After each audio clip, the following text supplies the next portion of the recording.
केदारनाथ धाम के कपाट वैदिक मंत्रोच्चारण के बीच मुख्यमंत्री पुष्कर सिंह धामी की उपस्थिति में खोले गए।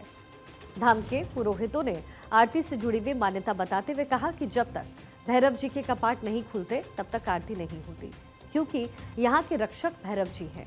मंदिर गुजरात समेत कई अलग अलग देशों से लाए गए 108 क्विंटल फूलों से सजाया गया और श्रद्धालुओं की सुविधा के लिए नया टोकन सिस्टम लागू हुआ है। एक रिपोर्ट आपको दिखाते हैं।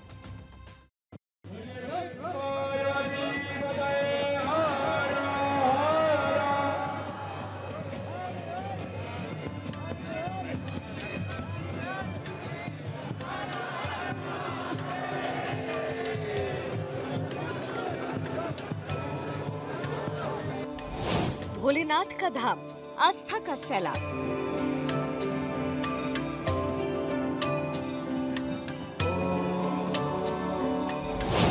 खुल गए बाबा केदारनाथ के कपाट।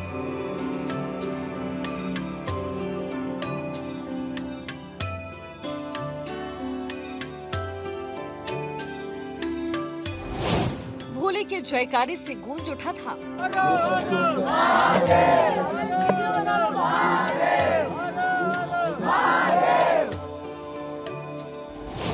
आई शुभ घड़ी, भोले के भक्तों की भीड़ उमड़ी।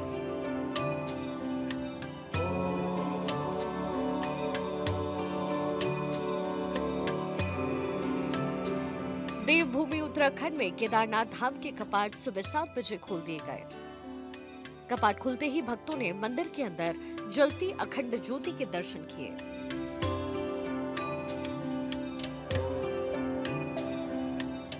इसके बाद रुद्राभिषेक, शिवाष्टक, शिव तांडव स्रोत और केदाराष्टक के मंत्रों का जाप हुआ। मंदिर में सबसे पहले कर्नाटक के वीर शैव लिंगायत समुदाय के मुख्य रावल भीमशंकर पहुंचे। इसके बाद बाबा पर 6 महीने पहले चढ़ाया गया भीष्म श्रृंगार हटाया गया। मंदिर को 54 किस्म के 108 क्विंटल फूलों से सजाया गया। इसमें नेपाल, थाईलैंड और श्रीलंका जैसे कई देशों से लाए गए गुलाब और गेंदा के फूल शामिल हैं। पहले दिन तकरीबन 10,000 लोग दर्शन के लिए पहुंचे। भीड़ मैनेज करने के लिए टोकन सिस्टम से दर्शन करवाए जा रहे हैं। भक्त अब अगले 6 महीने तक दर्शन कर पाएंगे। इस दौरान उत्तराखंड के मुख्यमंत्री पुष्कर सिंह धामी भी मौजूद रहे। पूरा धाम हर हर महादेव और बम बम भोले के जयकारों से गूंज उठा। इस अवसर पर बाबा केदार के मंदिर को 108 क्विंटल फूलों से भव्य तरीके से सजाया गया। जयकारे लगा रहे श्रद्धालुओं पर हेलीकॉप्टर से पुष्प वर्षा की गई। केदारनाथ धाम में सबसे पहली पूजा प्रधानमंत्री नरेंद्र मोदी के नाम से संपन्न हुई। मंत्रोच्चारण, हर हर महादेव के उद्घोष और सेना के ग्रेनेडियर रेजिमेंट के बैंड की भक्तिमय धुनों के बीच बाबा केदार के कपाट खोले गए। भगवान भोलेनाथ जी का आशीर्वाद पूरा हिंदुस्तान के ऊपर सदा रहेगा। तो यहाँ श्रद्धालु पहुँच गए हैं। उन लोगों को जो 12 ज्योतिर्लिंग में 11वां ज्योतिर्लिंग है बाबा केदारनाथ जी हैं, उनके यहाँ खुद आके दर्शन करने से तो 7 जन्म का पाप निवारण हो जाता है। किसी समय नहीं आ सकते, कोई नहीं आ सकते है, भगवान केदारनाथ अपने घरों में दिवा जला के ओम नमः शिवाय जप कर लीजिएगा। भगवान भोलेनाथ आशुतोष केदारनाथ उनको उसी समय उसी जगह में दर्शन जरूर दे देगा, उनका मनोकामना पूर्ण हो जाएगा। दर्शन बहुत बढ़िया है। अभी इधर गूज बम्प हो रहे हैं मुझे। मैं आया हूँ तो चल के आया हूँ कल। यहाँ दर्शन करने के लिए हम लोग आए हैं और काफी अच्छा यहाँ एक अच्छा अनुभव हो रहा है हमें दर्शन के लिए। बहुत अच्छा लग रहा है, बहुत ज्यादा अच्छा। पूरी फैमिली के साथ आए हैं, 5-6 लोग हैं साथ में। मुख्यमंत्री धामी ने कपाट खुलने पर सभी देशवासियों को शुभकामनाएं दी। उन्होंने कहा कि राज्य के साथ ही संपूर्ण देश और इस पल की प्रतीक्षा करता है। केदारनाथ धाम सनातन धर्मावलंबियों की धार्मिक आस्था का प्रमुख केंद्र होने के साथ ही भारत की आध्यात्मिक और सांस्कृतिक विरासत का भी प्रतीक है। हमारे राज्य के लिए ये उत्सव का समय है। मुख्यमंत्री ने बाबा केदार से सभी यात्रियों के मंगलमय यात्रा की प्रार्थना की।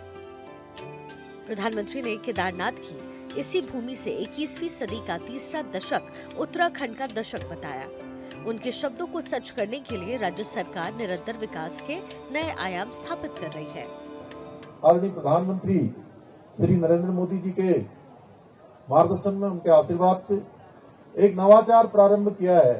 शीतकालीन यात्रा का प्रारंभ किया और बाबा की कृपा से ऊखीमठ से ही बाबा का जो शीतकालीन प्रवास है, उस स्थान से हमने शीतकालीन यात्रा प्रारंभ की और हमारे प्रधानमंत्री जी ने भी शीतकालीन यात्रा में सम्मिलित होकर हमारी शीतकालीन यात्रा को भी प्रोत्साहित करने का काम किया है। मैं देवभूमि उत्तराखंड के सभी नागरिकों की तरफ से और देश भर के श्रद्धालुओं की तरफ से माननीय प्रधानमंत्री जी का धन्यवाद करता हूं। ये बाबा का परिसर पूरा भव्य और दिव्य बनाया जा रहा है।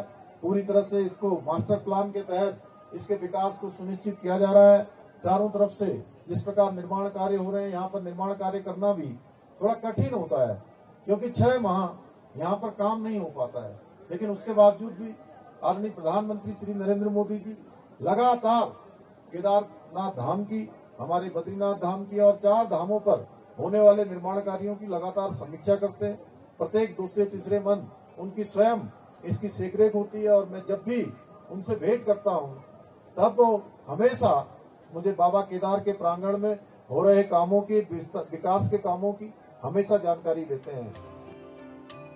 इस बार केदारनाथ यात्रा में भीड़ नियंत्रण के लिए टोकन व्यवस्था लागू की जा रही है, जो पहले दिन से ही प्रभावी होंगे।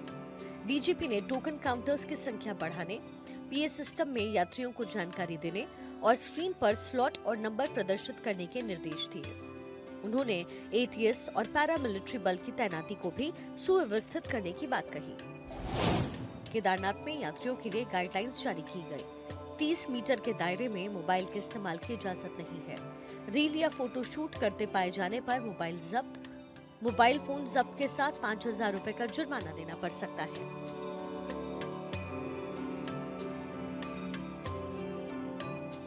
इस बार पहले दिन दर्शन के लिए 11,000 लोगों ने रजिस्ट्रेशन करवाए हैं। हालांकि केदार धाम के लिए जिस गौरीकुंड से 16 किलोमीटर लंबी पैदल यात्रा शुरू होती है, चारधाम यात्रा के लिए अब तक 23 लाख श्रद्धालुओं ने रजिस्ट्रेशन करवाए हैं। इसमें भी सबसे ज्यादा 7,30,000 श्रद्धालु केदारनाथ जाने वाले हैं। पिछले साल कुल 19,50,000 लोगों ने बाबा केदार के दर्शन किए। हर साल सर्दियों में भारी बर्फबारी के कारण बाबा केदारनाथ मंदिर के कपाट बंद कर दिए जाते हैं। गर्मी आते ही मंदिर के कपाट फिर से खुल जाते हैं और बाबा केदार भक्तों को दर्शन देकर आशीर्वाद देते हैं। Bureau report, Bharat 24।